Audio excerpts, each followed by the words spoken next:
김만배 씨가 세 차례나 자해를 했습니다. 여당에서는 왜 이재명 대표 주변 사람들에게만 계속 이런 무서운 끔찍한 일이 벌어지냐라며 이 대표에 대해서 비판했습니다. 들어보시죠. 왜 이재명 대표 주변에 있는 사람들만 계속해서 이런 일이 벌어지는 것입니까? 헌정사의 대권 후보와 야당 대표를 지낸 분 주변에서 이런 일이 있었던 적이 있습니까? 이미 4명이 사망했다. 이재명 대표 사법 리스크는 한편의 범죄 스릴러를 연상시킨다. 아수라장이 따로 없다. 어쩌다 이재명 대표 주변이 조폭 출신들로 극단적 선택을 한 인물들로 가득 차게 되었는지에 대한 국민적 의혹은 남김없이 해소되어야 한다. 이게 상당히 좀 어려운 질문이기도 하고 안타까운 질문이기도 한데 김영주 의원님 그렇기 때문에 김영주 의원님께 여쭤볼 수밖에 없을 것 같습니다. 이 지금 여당에서는 왜 유독 이재명 대표 주변의 사람들이 다 돌아가시거나 극단적인 시도를 하거나 지금 벌써 이게 몇 번째냐 라면 여당에서는 범죄 스릴러 같다. 조폭도 나오고 왜 이러냐 어떻게 보십니까?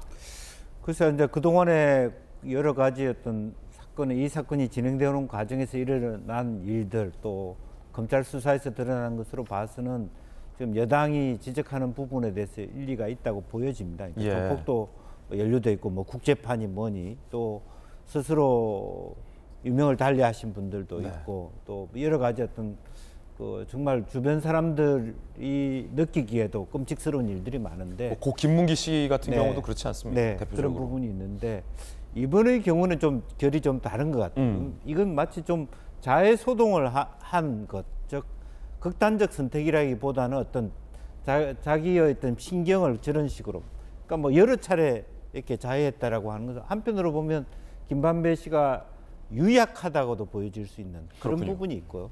그럼 물론 심리적으로는 죽고 싶다 이런 마음이 들 정도의 여러 가지, 즉 그동안에 자기 나름대로 그려왔던 그림들이 하나씩 둘씩 다 망가지고 있고 또 실제적으로 자기가 감옥에 가 있더라도 일정 정도 자기도 모르는 뭐 남들은 모르는 자기만 아는 차명 자금을 통해서 한 100억 정도 뭐 예를 들면 보수적으로라도 그리고 몇 년 감옥에 썩더라도 돈이 남을 거라고 생각하는데 그조차도 검찰에 주변에 있는 사람들이 불려감으로써 다 이제 무위로 돌아가는 이제 그런 부분이 이것저것 뭐 명분도 없고 실리도 없는 이제 그런 것들에 대한 어떤 자기 한탄, 비탄 이런 것들이 또 원망 이런 것들이 남겨져 있다고 보여지고 어쨌든 그 여당의 이런 지적들이 빨리 이 사건이 어떤 수사가 되고 마무리됨으로써 더 이상 이런 일들이 반복되지 않기를 극단적 선택이라든지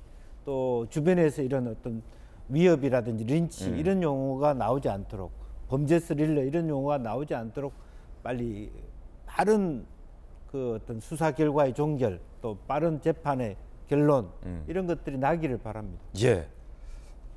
김만배 씨의 자해 관련된 질문을 이재명 대표가 받았습니다. 기자들에게 과연 뭐라고 답변했을까요? 김만배 씨 극단적인 선택 시도한 거 관련해서 혹시 당에서는 검찰 강압 수사라고 얘기했는데 대표님 어떻게 보고 계실까요? 김만배 씨 극단 선택도 이번에 뭐 검찰 수사 방식에 문제가 있다고 보시는 건가요, 대표님은? 김만배 씨 선택 관련해서 대표님 입장 있으실까요? 이재명 대표는 계속 침묵 모드입니다. 묵묵부답 모드가 이어지고 있습니다.